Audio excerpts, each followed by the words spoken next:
Baik adik-adik sekalian, di pertemuan hari ini kita akan berbicara tentang fikih wakaf klasik dan fikih wakaf kontemporer ya. Jadi fikih wakaf fikih wakaf ya, ada klasik ya, ada kontemporer ya.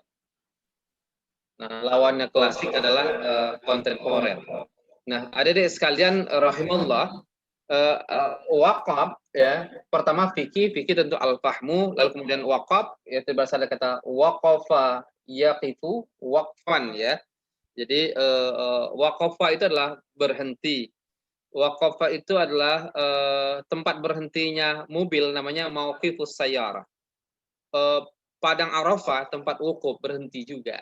Tapi yang dimaksudkan dengan wakaf di sini adalah wakaf ini adalah berhenti, artinya barang yang diwakafkan tidak boleh habis ya. Kalau dalam bahasa Rasulullah itu la tuba'u wa la turasu wa la tuhabu, tidak boleh dijual, tidak boleh dihibahkan, tidak boleh diwariskan. Artinya ya, pokok barang itu harus bako, harus dia kekal. Nah, hadirin sekalian rahimallah, di bahasa lain ya atau semakna dengan waqafa itu ada al-habs ya. Apa tadi deh? Al-habs ya.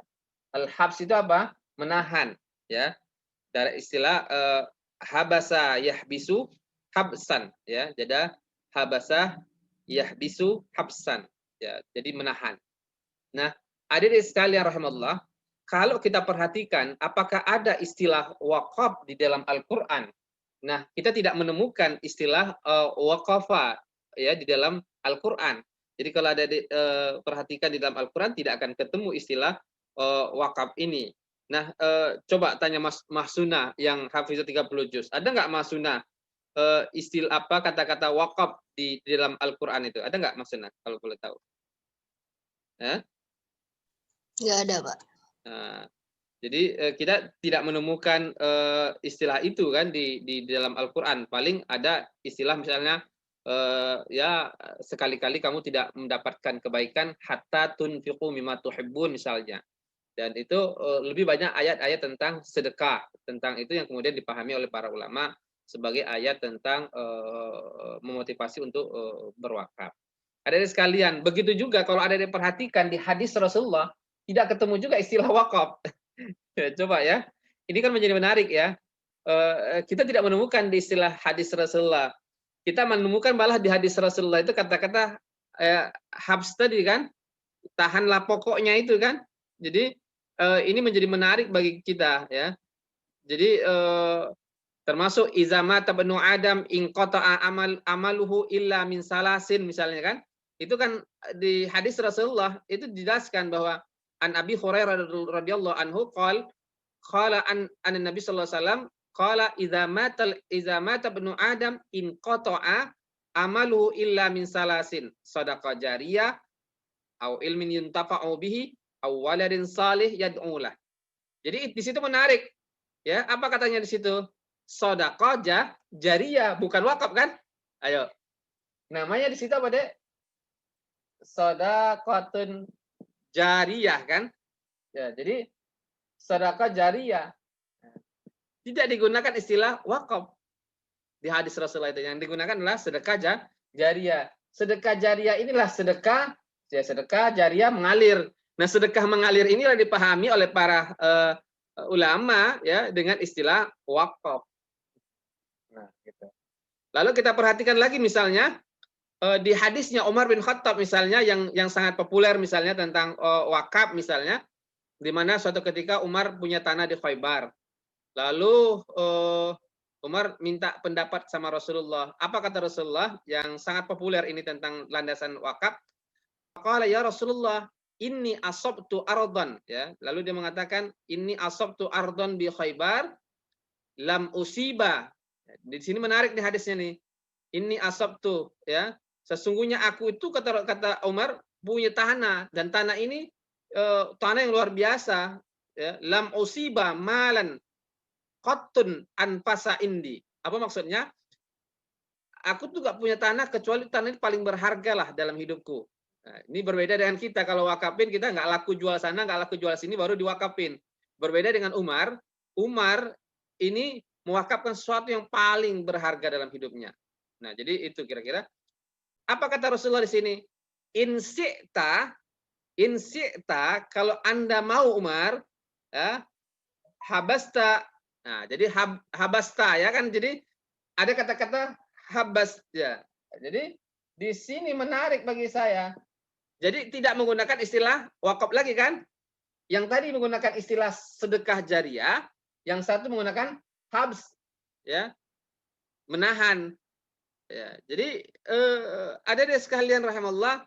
Lalu kemudian syaratnya apa kata Rasulullah? Fatasaddaqa biha Umar innahu la yuba'u, tidak boleh, sungguhnya dia tidak menjualnya, wala yuhabu wala yurasu, 3 yang dilarang di situ, tidak boleh jual ya, tidak boleh diwariskan, tidak boleh dihibahkan.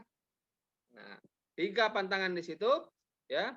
Lalu kemudian apa? Wa tasaddaqa biha fil fuqara'i wa fil qurba. Nah, dulu di hasilnya untuk apa hasilnya? Di sini untuk apa?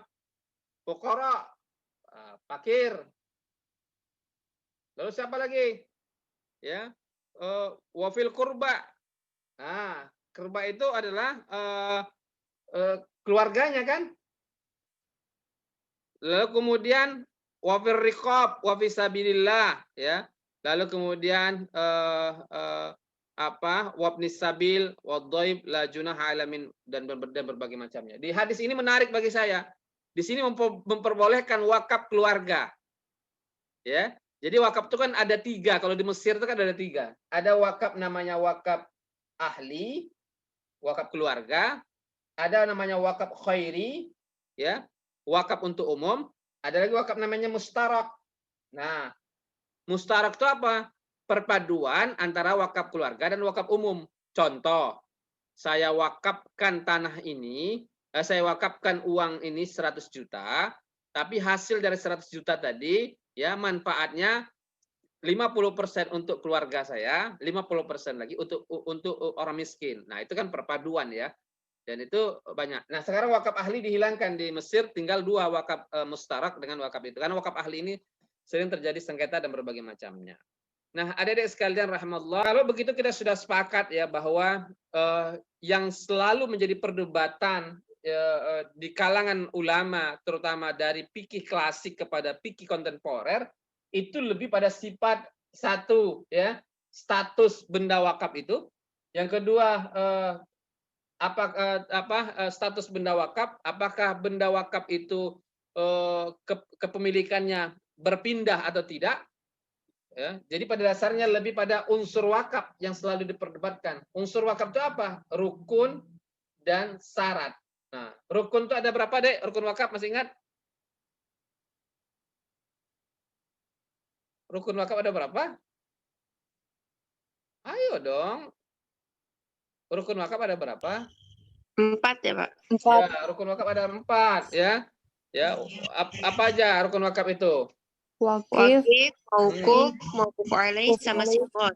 Wakif, lalu mauquf alaih, siqat. Ini aja diperdebatkan dari zaman dulu sampai sekarang kira-kira gitu kan. Nah, jadi berdebatnya tentang apa? Wakifnya. Wakifnya boleh nggak muslim atau non muslim? Nah, itu kan diperdebatkan. Wakifnya boleh nggak kalau dia masih kecil? Nah, itu perdebatan fikih lagi kan. Wakifnya boleh nggak apa kira-kira gitu kan. Jadi selalu berdebatnya di sisi itu bagi saya. Jadi ini tentu akan menjadi perdebatan fikih selalu kira-kira. Lalu kemudian wakifnya, apakah harta wakif itu berpindah atau enggak kira-kira kan gitu. Dan selalu terjadi perdebatan tentang itu. Nah, ini memang dari dulu. Nah, begitu juga kalau kita perhatikan misalnya tentang mauquf. Mauquf itu apa sih, Dek? Barang yang diwakafkan, ya. Barang yang diwakafkan. Apakah barang yang diwakafkan itu boleh nggak kalau dia masih punya hutang? Kira-kira gimana? Ya, mauqufnya misalnya apa? Misalnya barang diwakafkan itu boleh nggak sesuatu yang bukan milik misalnya gitu kan. Contoh seperti wakaf manfaat asuransi. Itu kan bukan milik dia. Baru menjadi milik ketika dia sudah mati kan. Nah, itu perdebatan sekarang kira-kira gitu kan. Nah, boleh nggak barang wakafnya itu dalam bentuk misalnya uang? Ya, bukankah kemudian pokok wakaf itu pada dasarnya adalah sesuatu yang bako, kekal, ya kan? Karena tadi Rasulullah mengatakan tidak boleh dijual, tidak boleh dihibahkan, tidak boleh diwariskan, kan? Nah, sehingga terjadi perdebatan lama banget itu tentang wakaf uang itu hampir di banyak negara. Tapi di Indonesia tahun 2002 baru kemudian muncul fatwa tentang kebolehan wakaf uang itu. Nah, ini terus menjadi perdebatan di fikih, dari fikih klasik sampai ke fikih kontemporer. Nah, hadirin sekalian, lalu kemudian yang berikutnya kita misal juga bendanya ini boleh nggak benda bergerak, ya? Karena wakaf itu rata-rata benda tidak bergerak, kan? Nah, sekarang perkembangannya kan dahsyat, ya kan? Orang nggak mungkin mewakafkan tanah, kan? Di mana saat ini tanah sulit di Jakarta misalnya. Lalu boleh nggak kemudian untuk tetap maslahat, ya, untuk tetap semangat wakaf ini berkembang, boleh nggak kemudian yang diwakafin uang, saham, dan berbagai macamnya. Nah, itu yang kemudian menjadi perdebatan di kalangan fikih yang bergeser dari fikih klasik menjadi fikih kontemporer. Nah, fikih kontemporer itu apa? Fikih yang kekinian yang menjawab persoalan hari ini dan berbagai macamnya. Ya. Jadi adik-adik sekalian yang dirahmati Allah. Nah, lalu kemudian kita juga akan menjadi perdebatan lagi apa? Mauquf alaih. Apa mauquf alaihnya? Ya. Sasaran yang berhak menerima hasil atau manfaat wakaf tadi, ya. Boleh nggak non muslim menerima manfaatnya? Jalan misalnya kira-kira gitu, kan. Oh, emang ini jalan muslim, ini jalan non muslim, kan nggak begitu, kan. Kita masih ingat bagaimana kemudian ketika sekolah-sekolah madrasah-madrasah Nizamul Muluk misalnya di masa itu, di masa kemajuan Islam, dan itu kan banyak juga orang-orang non muslim yang menuntut ilmu dan berbagai macamnya. Itu menunjukkan bahwa wakaf boleh manfaatnya juga dirasakan oleh orang lain. Jadi masya Allah luar biasa. Bahkan sembelihan binatang kurban saja di hari Idul Adha boleh tetangga kita non muslim mencicipinya atau menerima daging kurbannya. Dan begitu luar biasa toleransinya Islam. Nah, adik-adik sekalian, nah begitu juga dengan sirat. Nah, sirat ini menjadi sangat menarik. Nah, apalagi sekarang berubah dari zaman lama, zaman klasik menjadi zaman kontemporer yang serba digital. Ya kan? Apakah masih penting kira-kira sirat? Kenapa karena harus dikatakan dan berbagai macam. Nah, ini tentu akan menjadi perdebatan diskursus yang kemudian berkembang di kalangan ulama-ulama fikih. Nah, tidak hanya ulama fikih, tidak hanya dalam konteks fikih, tapi juga berkembang dalam hukum nasional kita, kira-kira demikian. Nah, adik-adik sekalian rahimallah. Nah, saya pikir itu ya adik-adik sekalian. Jadi kalau kemudian kita ambil sebuah kesimpulan sederhana bahwa paradigma wakaf lama dengan wakaf baru itu akan berbeda. Nah, kalau wakaf lama, ya, kalau wakaf lama itu paradigmanya adalah masih ingat minggu lalu Pak Indra jelaskan apa paradigma wakaf lama? Paradigma wakaf lama itu menekankan pada aspek pelestarian dan keabadian benda wakaf. Ya.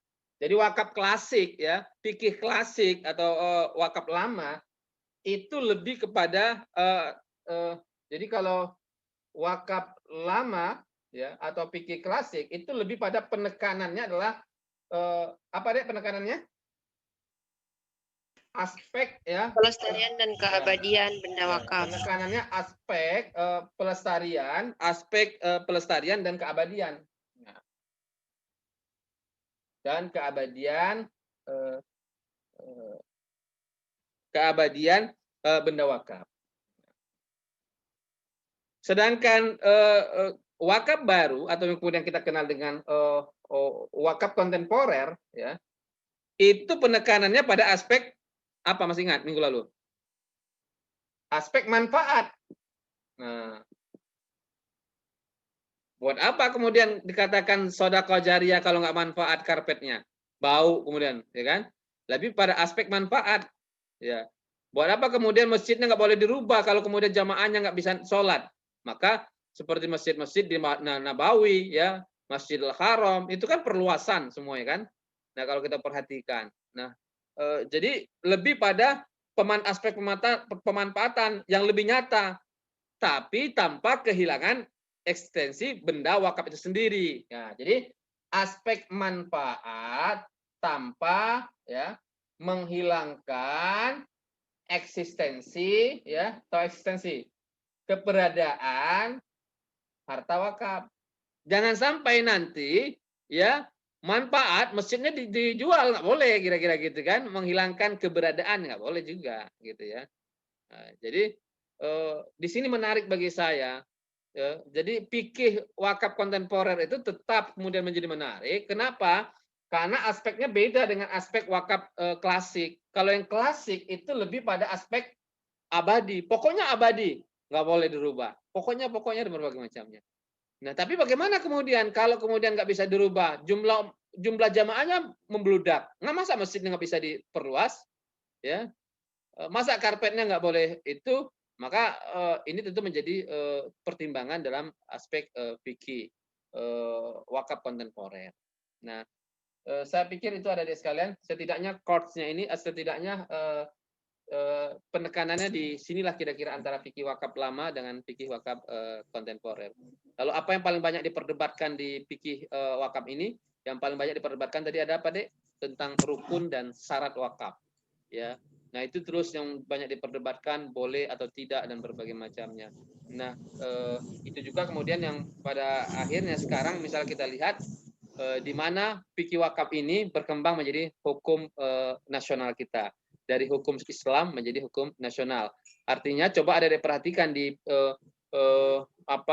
di fikih apa kita di undang-undang wakaf kita itu kan menganut kedua-dua mazhab itu. Di undang-undang wakaf 41 tahun 2004 diakui ada wakaf permanen, ada wakaf temporer. Permanen berarti mengikuti mazhab Syafi'i yang mengatakan bahwa orang sekali wakaf berarti dia sudah terlepas ya kepemilikannya, bukan lagi menjadi pemilik, bukan dia menjadi miliknya tapi sudah menjadi milik Allah. Tapi di sisi lain ya mazhab Hanafi mengatakan wakaf itu tidak menghilangkan kepemilikan dia, cuman merubah dari hak milik menjadi hak manfaat.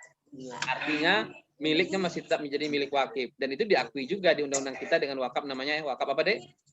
Itu juga. Wakaf temporer ya. Nah, begitu juga dengan jangka waktu.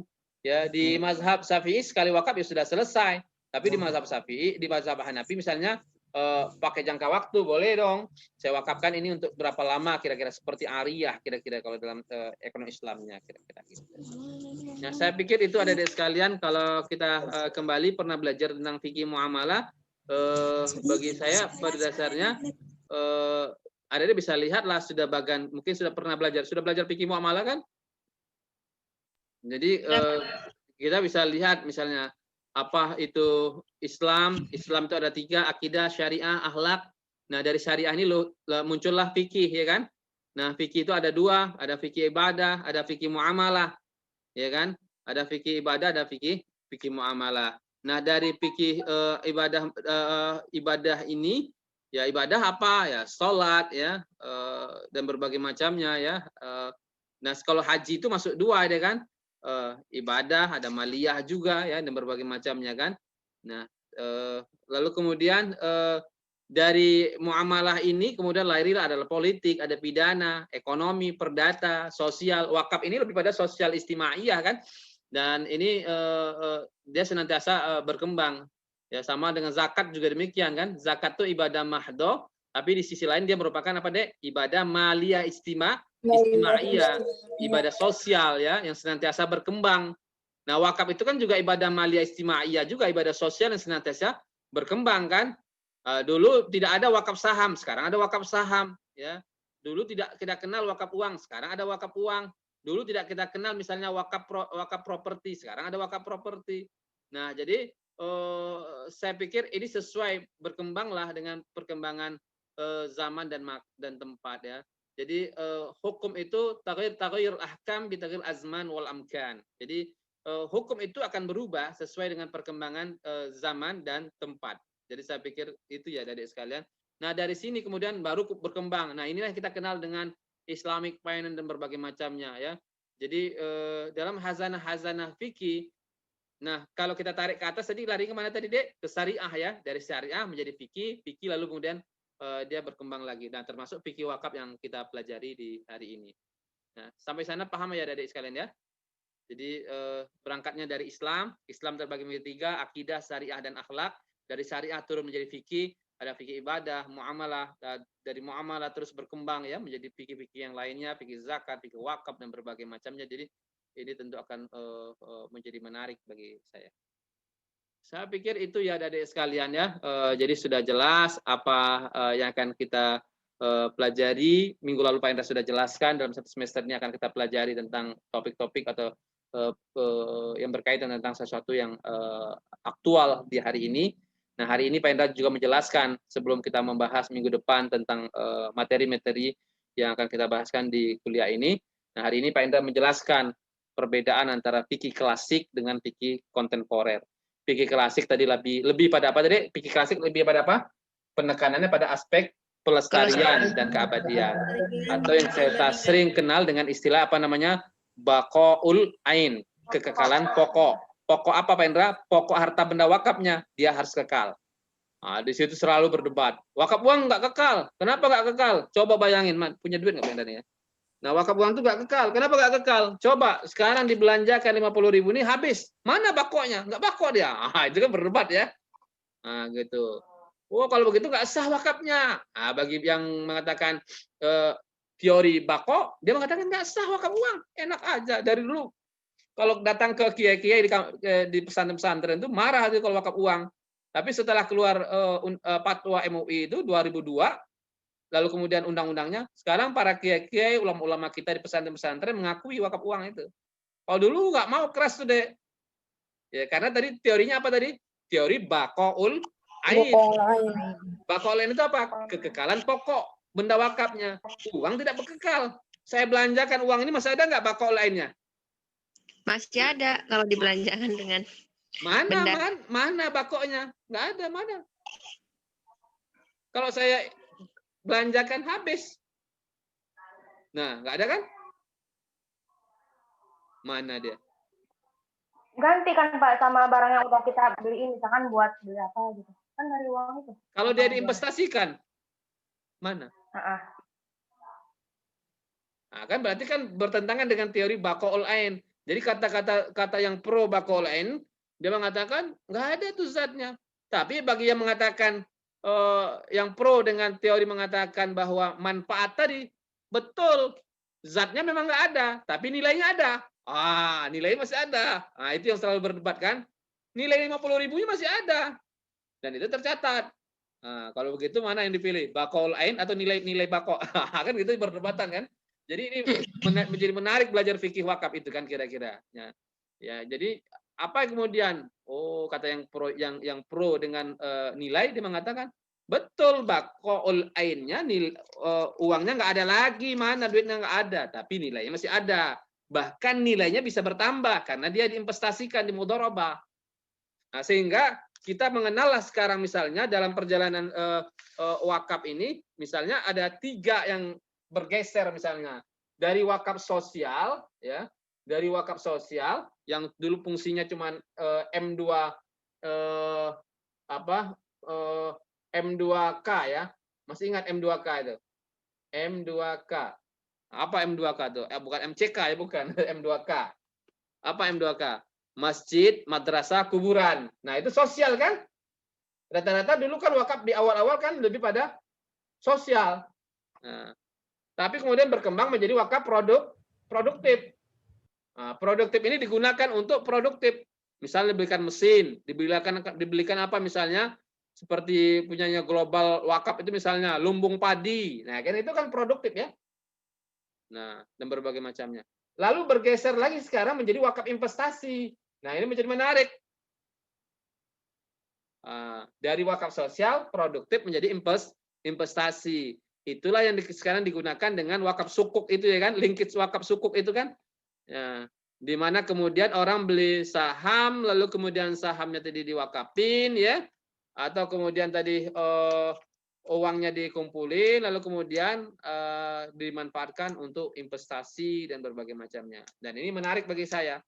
Di saat tanah wakaf tidak bisa produktif karena nggak punya duit untuk membangunnya, maka lahirlah wakaf investasi yang membantu untuk kemudian memberdayakan wakaf tanah tadi. Nah, di situ luar biasa. Nanti akan terjadi sebuah kesejahteraan umat yang luar biasa. Jadi, Masya Allah luar biasa. Nah, saya pikir itu ya adik-adik sekalian ya. Menarik lah bicara fikih. Fikih itu selalu bicara kaulani ya adik-adik sekalian. Tidak ada pernah ada kaulun wahidun ya. Jadi tidak ada kaulun wahidun. Tidak ada jelas ada kaulus Syafi'i, kaulus Maliki, Hanafi ya. Nah, jadi kalau belajar fikih itu selalu ada dua pendapat, tidak ada satu pendapat ya. Jadi selalu ada dua pendapat. Nah, begitulah indahnya hidup ya. Termasuk kita belajar fikih wakaf kontemporer ini selalu ada dua pendapat, tidak ada satu pendapat. Termasuk tadi tentang rukun wakaf misalnya. Menurut mazhab Hanafi, rukun wakaf itu cukup apa, Dek? Masih ingat minggu lalu? Cukup satu, ya. Apa namanya, Dek? Sigot. Sigot. Nah, betul, sigot. Sigot. Ya, dengan sigot sudah terwakili semuanya. Ya betul juga ya, kayak gitu kan. Saya wakafkan, ya sudah selesai kan. Ya, saya wakafkan tanah sekian kan gitu. Tidak perlu kemudian ada wakif dan berbagai macamnya. Jadi dia cukup. Ya, tapi menurut yang lain harus ada terwakil 4 itu kan gitu. Jadi wakif, mauquf alaih baru sigot. Nah, ya sudahlah. Bagi kita yang lahir di zaman sekarang, di zaman kontemporer hari ini, kita tidak menyalahkan pendapat-pendapat ulama yang lalu, tapi kita malah kemudian menambah hazanah kita. Atau dalam istilah yang sering kita kenal adalah al-mahafazatu 'alal qadimis salih, ya, menjaga tradisi fikih yang lama yang baik itu, wal ahzu bil jadidil aslah, lalu mengambil inovasi-inovasi yang lebih baik. Nah, bagi saya itu yang harus kita lakukan, bukan menyalahkan, ya, bukan menjustifikasi dan berbagai macamnya. Jadi mana lebih baik? Kalau bicara fikih itu mana lebih baik, mana lebih maslahat. Nah, kira-kira itu. Tapi tanpa meninggalkan pelestarian aset wakaf itu tadi, Bapak Ulaing. Nah, saya pikir itu ada pertanyaan dari adik-adik sekalian, silakan.